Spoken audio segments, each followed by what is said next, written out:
ইন্নাকুম লাফি সাকরাতিহিম ইয়ামাকুম, আমি আল্লাহ আপনার জীবনের কসম আমি আল্লাহ দিলাম। উচ্চ আওয়াজে হবে বাবা, এই আওয়াজে মানতে পারে না, জোরে বলো।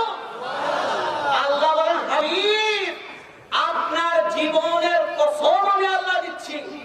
আমি এখান থেকে বোঝাতে চাচ্ছি আমার রাসূল দুনিয়াতে আসার পূর্বে খানায় কাবা ছিল না, কথা কয় না। হাজরে আসওয়াদ পাথর ছিল না, কথা কয় না।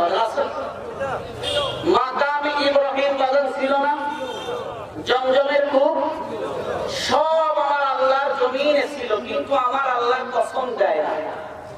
আমার নবী নবী মুহাম্মদুর রাসূলুল্লাহ সাল্লাল্লাহু তাআলা আলাইহি ওয়াসাল্লাম, ওনার কদম মোবারক, নূরানি কদম মোবারক যখন মক্কার জমিনের মধ্যে লেগে যায়, মক্কা আদম থেকে শুরু করে ঈসা রাসূলুল্লাহ পর্যন্ত 1,24,000 আম্বিয়া আলাইহিস সালামকে আমার আল্লাহ প্রেরণ করেছেন। রে বাবা, আমার রব্বুল আলামিনের সম্মানিত জায়গা রয়েছে, কিন্তু আবার রব্বুল আলামিন কসম দেয় না।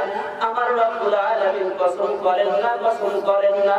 যখন আমার হাবিবুল্লাহ নবীর নূরানি কদম মোবারক মক্কার জমিনে লেগেছে, আমার রব্বুল আলামিন ডাকতে বলেন লা উকসিমু বিহাদাল বালাদ ওয়া আনতা হিল্লুম বিহাদাল বালাদ। উচ্চ আওয়াজে বলতে হবে একবার মারহাবা।